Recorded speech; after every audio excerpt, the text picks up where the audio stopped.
Good evening students. Welcome to our second class है ना। आज हमारा एजुकेशनल साइकोलॉजी का सेकेंड क्लास है।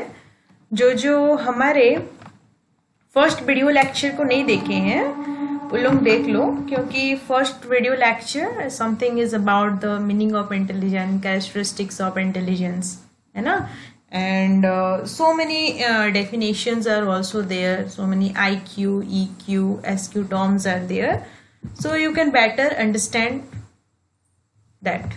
Okay, अगर आप अच्छे से उसे देख लोगे तो आप अच्छे से पहचान पाओगे, जान पाओगे कि एक्चुअली IQ होता क्या है ना। सो लेट्स सी, आज हमारा नेक्स्ट क्लास हम स्टार्ट करते हैं। फर्स्ट है हमारा व्हाट इज IQ। आज हम IQ है क्या डिस्कस करने वाले हैं। IQ का फुल फॉर्म क्या होता है स्टूडेंट्स? इंटेलिजेंस क्वोशिएंट होता है ना। सी हियर, IQ का फुल फॉर्म यहाँ मैं लिख दी हूँ आपके लिए, इंटेलिजेंस क्वोशिएंट है। What is intelligence quotient? It's not the quotient, क्या ये? Quotient. Okay, so here IQ students है ना, IQ का मतलब होता है इंटेलिजेंट क्वोशिएंट। इंटेलिजेंट क्वोशिएंट ये एक ऐसा मेजरमेंट टूल है जिसके थ्रू से कि हम क्या करेंगे, इंटेलिजेंस को मेजर करेंगे। So intelligence quotient is what we measure the intelligence level of the students. Okay, and psychologist, हमारे जो साइकोलॉजिस्ट हैं, they classified so many kinds of intelligence. बहुत सारे कैटेगरीज के बच्चों को लोग डिवाइड किए हैं, माइल्ड, मिड, मॉडरेट है ना, border, average, above average, so many things are there. So IQ को मेजर करने के लिए स्टूडेंट्स देखो यहाँ टू टर्म्स है, एक फॉर्मूला है that you have to know. Mental age divided by chronological age multiplied 100 है ना।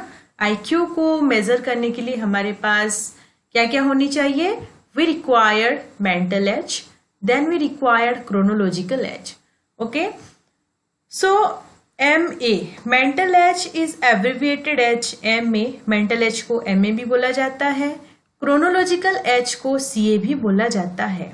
तो स्टूडेंट्स लेट्स नो कि MA क्या होता है एंड CA क्या होता है ना। सो हियर MA, अगर मैं मेंटल एज की बात करूं और CA that is chronological age. तो students mental age is what, मैं एक एग्जाम्पल देती हूँ है ना। एक क्लास 2 का बच्चा है, क्लास 2 स्टूडेंट्स है ना। अगर क्लास 2 का स्टूडेंट्स का क्रोनोलॉजिकल एज क्या हो जाएगा? उस क्रोनोलॉजिकल एज का मतलब होता है देखो एक्चुअल एज, जो कि हमारा अभी जो एज है that is the chronological age, that is actual as. तो क्लास 2 का बच्चा का क्रोनोलॉजिकल एज क्या हो जाएगा? 7 हो जाएगा है ना। 5 क्लास में 1 क्लास पढ़ता है, 6 7 ईयर्स हुआ होगा, 6 to 7 ईयर्स उससे हो रही है क्रोनोलॉजिकल एज है ना। आजकल 7 ईयर्स में सब कोई क्लास 2 जा रहे हैं, तो 7 ईयर्स। देन मेंटल एज, अगर वो 2 क्लास का स्टूडेंट अगर है ना, अगर एक 5 क्लास का बच्चा का मेंटल एज को, 5 क्लास का जो बच्चा है उसका अगर लेवल का मैथमेटिकल कैलकुलेशन, उसका अगर नॉलेज लेवल जो है 5th क्लास का स्टूडेंट के जैसा है ना। If a student is belonging from, उसका chronological age is 7, okay, and is mental age, उसका जो मेंटल एज है वो काम कर रहा है 5 क्लास का स्टूडेंट जैसा। मतलब 5 क्लास का स्टूडेंट का एज क्या हो जाएगा स्टूडेंट्स? 6 7 8 9 10 10 ईयर्स ओके, 10 ईयर्स हो जाएगा। तो उसका मेंटल एज हो गया कितना? मेंटल एज हो गया 7 है ना। क्रोनोलॉजिकल एज हो गया कितना? उसका एक्चुअल एज था No. Mental age is what? Mental age is here. उसका मेंटल एज क्या है? 5 क्लास के बच्चा के जैसा है ना। सॉरी, मेंटल एज क्या है? 5 क्लास के बच्चा के जैसा है, जो कि क्लास 10 है, ईयर 10 ईयर हुआ है बच्चा को। 10 ईयर्स डिवाइडेड बाय 7 मल्टीप्लाइड 100।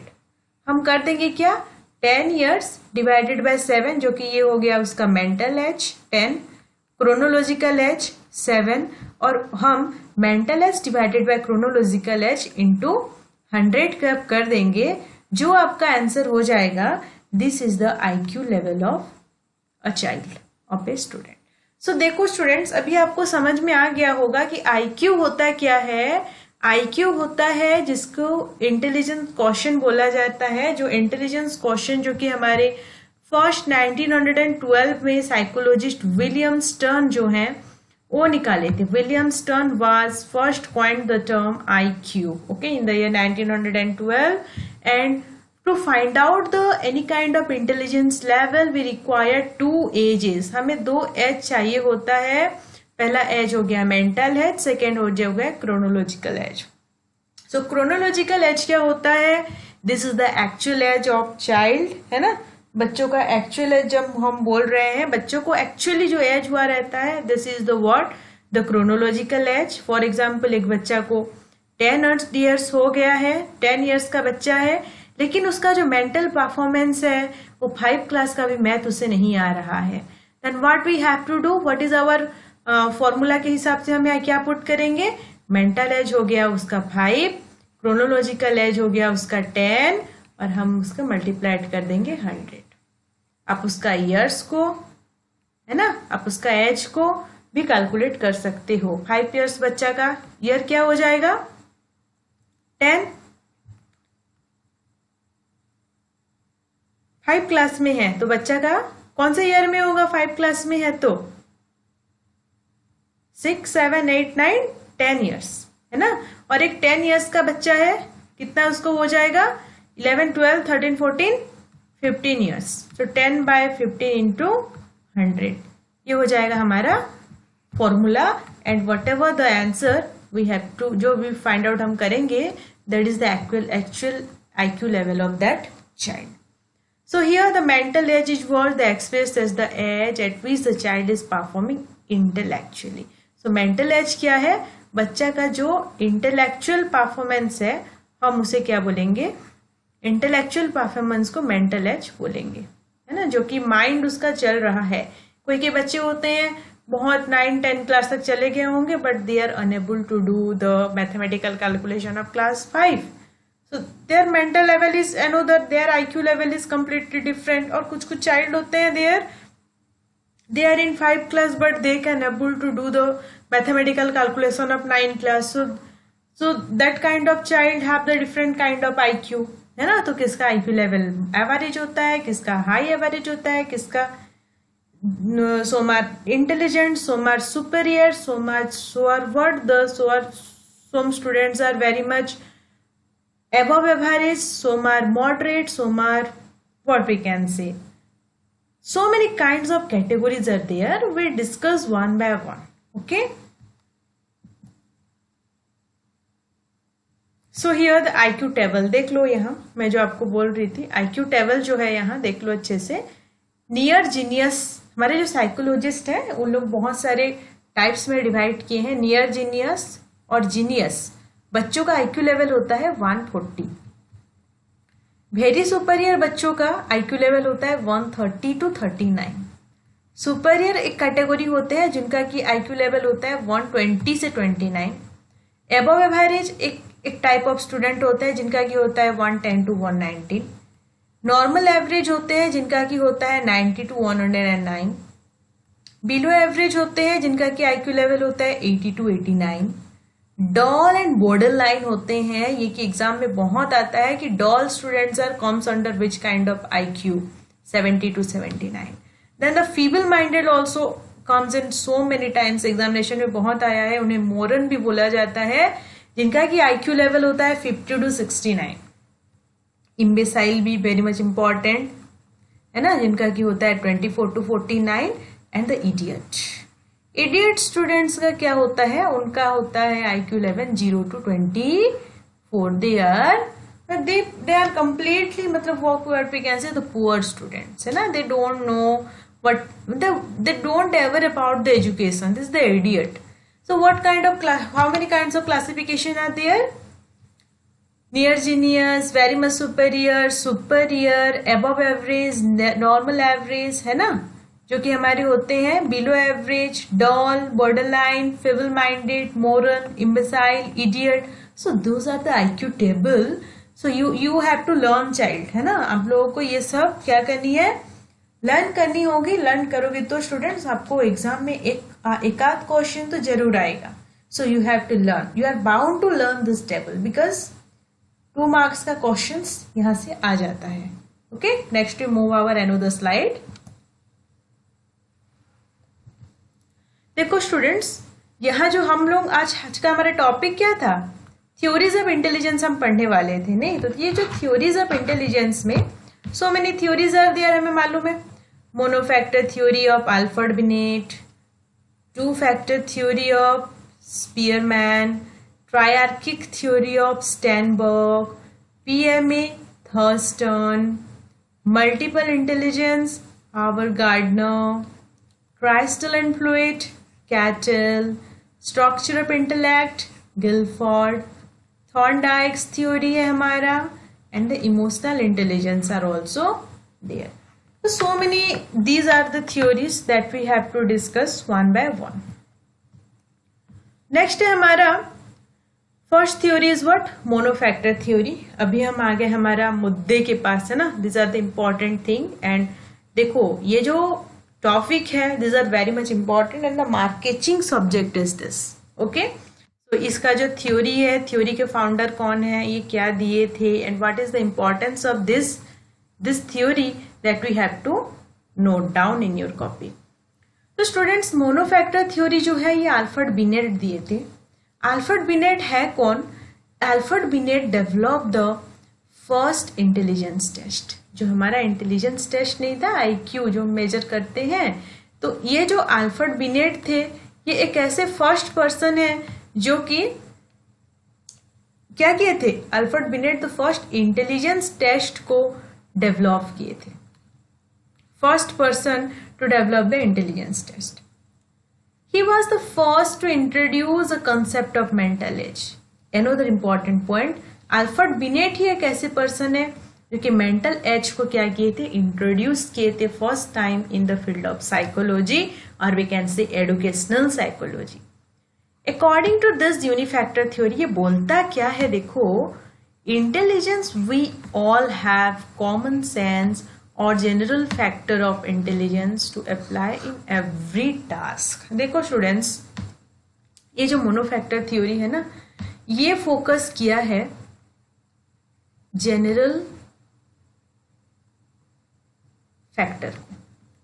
मतलब अल्फ्रेड बिनेट बोल रहे हैं क्या, general unifactor intelligence we all have common sense और general factor of intelligence to apply every. According to unifactor theory है क्या, यूनिफैक्टर थ्योरी में बोला जा रहा है कि हमारे सबके पास एक जनरल फैक्टर होता है ना. एक जनरल फैक्टर होता है, जो जनरल फैक्टर को कि हम बोलते हैं कि हमारा मेंटल एबिलिटी है. जनरल फैक्टर क्या होता है, मेंटल एबिलिटी है. हम हमारे डे टू डे वर्क्स में whatever we work in our, whatever we do in our day to day life, everything is happen with the general factors. ये हमारा monofactor theory बोलता है एक ही फैक्टर है, that is general factor.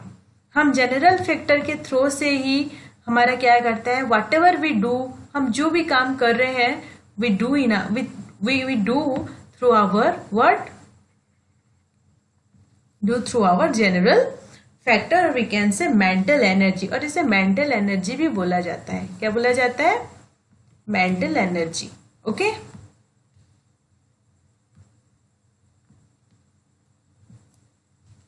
Next हो गया हमारा two factor theory. Two factor theory कौन दिया है students, two factor theory is given by Spearman. Right, two factor theory दिए कौन है, two factor theory is given by Spearman. So here two factor theory जो है,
okay sorry students, two factor theory जो है ये हमारा निकाले थे, कौन निकाले थे? Spearman. Okay, and Spearman is a person who is a British psychologist है ये, और this is influenced bye Galton. Okay, he is influenced bye Galton. Spearman एक ऐसे साइकोलॉजिस्ट है जो कि टू फैक्टर थ्योरी दिए थे, और टू फैक्टर थ्योरी में हो जाता है जो कि हमारे देखो मोनोफैक्टर यूनिफैक्टर थ्योरी में तो हमारा जी फैक्टर दिया गया था, लेकिन स्पीयरमैन आए और बोले जी फैक्टर से काम नहीं चलेगा और हमें चाहिए स्पेसिफिक फैक्टर. एक हो गया जनरल और एक हो गया स्पेसिफिक फैक्टर, है ना? एक हो गया जनरल और एक हो गया specific. So let's see what is general, what is specific. तो स्पीयरमैन बोले हैं कि ब्रिटिश साइकोलॉजिस्ट इन्फ्लुएंस, जो ये स्पीयरमैन है ये एक ब्रिटिश साइकोलॉजिस्ट थे जो कि गाल्टन से क्या हुए थे? इन्फ्लुएंस्ड हुए थे. और वो बोले intelligence is made up of two factors. Intelligence जो बना है ये टू फैक्टर्स से बना है. One is the general factor, we can say G factor, and the specific factor we can say S factor. Okay, जो जी फैक्टर है forms the basic for all mental abilities and the capabilities. G factor जो क्या है? ये हमारा जितना भी हम mental abilities, हम जितना भी काम कर रहे हैं, और whatever the mental abilities, जो भी हम any kind of mental abilities जो भी हम कर रहे हैं, जो भी हमारा capabilities हम कर रहे हैं, ये सब कौन ऑपरेट करता है? G factor फॉर्म करता है. और Spearman called G factor, general factor को बोले हैं मेंटल एनर्जी बोले हैं. देखो हमारे जो स्पीयरमैन है वो जनरल फैक्टर को और स्पेसिफिक फैक्टर दोनों को इंपॉर्टेंस दे रहे हैं, बट ज्यादा एम्फासिस वो जी फैक्टर को ही दिए हैं, है ना? और बोल रहे हैं हमारा ह्यूमन बीइंग जो है, as a human being we do all kind of activities through the G factor. Mainly हम हमारा जी फैक्टर से ही हर काम को करते हैं, और we need in so extent we need the specific factor. हम कुछ कुछ फील्ड में जो कि स्पेसिफिक फैक्टर को यूज करते हैं. So this is all about the two factor और थ्योरी ऑफ स्पीयरमैन. देखो ये बोल रहे हैं हाई जी फैक्टर, है ना? High ji factor high the intelligence, है ना? ये बोल रहे हैं, क्या बोल रहे हैं? अगर हमारे पास साइकोलॉजिस्ट बोल रहे हैं, टू फैक्टर थ्योरीज के फादर बोल रहे हैं कि हम जो ह्यूमन बीइंग के पास, जो चिल्ड्रन के पास हाई जनरल मेंटल एनर्जी है, हाई जनरल पावर है, वो पर्सन ज्यादा इंटेलिजेंस कहलाता है. It is the इनेट and receive by the heredity. जो हमारा इनेट पावर है, देखो जो हमारा जी है, जो हमारा जनरल मेंटल एबिलिटी है, जो हमारा मेंटल एनर्जी है, वो इनेट होता है, और ये रिसीव करता है एक स्टूडेंट, एक रिसीव करता है, एक इंडिविजुअल रिसीव करता है, हेरिडिटी से रिसीव करता है. It's not by the environment. ये इसका इनहेरिट होता है, मम्मी पापा से, ग्रैंड मदर ग्रैंड पेरेंट्स से आता है ये, है ना? And those training and the education do not influence this factor. General factor को कोई भी एजुकेशन, कोई भी ट्रेनिंग इन्फ्लुएंस नहीं कर पाएगा, because general is general and it's comes from the hereditary, है ना? And to perform a certain task effectively one need some specific ability. अगर हमें कुछ कुछ स्पेसिफिक काम को परफॉर्म करनी है, then we need the specific power of S factor of intelligence हमें चाहिए होता है to do some specific work. Otherwise we can use maximum we use what? The G factor, that is general factor. Next है हमारा the factor is what? The changeable in nature and is influenced by the training and education. जो हमारा S factor है ना students, जो S factor है, S factor को हम क्या करेंगे? We can change through education, education training. Okay, education और ट्रेनिंग के थ्रू से हम क्या कर पाएंगे कि एस फैक्टर को we can change it. S factor is influenced by its nature, है ना? ये चेंजेबल है. हम एजुकेशन के थ्रू से, ट्रेनिंग को थ्रू से चेंज कर पाएंगे, but the general ability is what? It's hereditary. It can't change through the, we do not change it through the training and education. Okay, and I strongly believe that G factor is more important than S factor. और ये बोल रहे हैं जी factor क्या है, जी factor बहुत important है ना, then the S factor. S factor करता क्या है students, S factor some specific abilities के लिए यूज होता है, सोम स्पेसिफिक एबिलिटीज के लिए यूज हो रही है। बट जी फैक्टर जो है ये हमारा मेंटल एनर्जी है, हम हमारा mental energy whatever the mental activities, mental learning, knowledge, skill, whatever we gain through our mental knowledge, it's because of the G factor, जो कि ट्रेनिंग एजुकेशन के थ्रू से चेंज नहीं कर सकते। हम चेंज कर पाएंगे स्पेसिफिक फैक्टर को जो कि एजुकेशन और ट्रेनिंग के साथ है ना, और which is more and more changeable in nature. Next है हमारा ट्रायर्किक थ्योरी ऑफ स्टैनबर्ग। क्या है हमारा नेक्स्ट थ्योरी है ट्रायर्किक थ्योरी ऑफ स्टैनबर्ग। स्टैनबर्ग दिए है ट्रायर्किक थ्योरी को है ना, और ये क्या बोले हैं देखो, एक तो बोले जी फैक्टर, एक तो बोले जी और एस दोनों, और ये क्या बोल रहे हैं लेट्स सी है ना। ट्रायर्किक थ्योरी जो स्टर्नबर्ग दिए है ना, it is based on the information processing approach है ना। Sternberg theory information processing approach के ऊपर में बेस्ड करता है, और it is which perceive intelligence as a process rather than outcome of a combination of factor. ये बोला क्या है, इंटेलिजेंस क्या है, इंटेलिजेंस एक प्रोसेस है रेदर देन आउटकम। इंटेलिजेंस से हमें कोई भी हमें प्रोडक्टिविटी और आउटकम का हमें कोई भी मतलब आश नहीं रखनी चाहिए। It is not for the outcome, ये एक प्रोसेस है जो कि कंटिन्यूअसली ह्यूमन बीइंग जीते तक इंटेलिजेंस उसका क्या होता रहेगा, grow and grow and grow and grow है ना, because it's the combination of some of the important factors like the environment, like the situations है ना, like the hereditary, education, training, so many things are there through intelligence can what affect or effect. So it's the what, it's the process rather than the outcome. He talk Sternberg क्या बोले हैं, उनके book लिखे थे beyond IQ. 1985 में स्टैनबर्ग का एक book आया था दैट इज बियॉन्ड आईक्यू, और वहां बोला गया था बियॉन्ड आईक्यू में वो डिस्क्राइब किए हैं, he describe that person process the information received from each component through a series of 5 steps.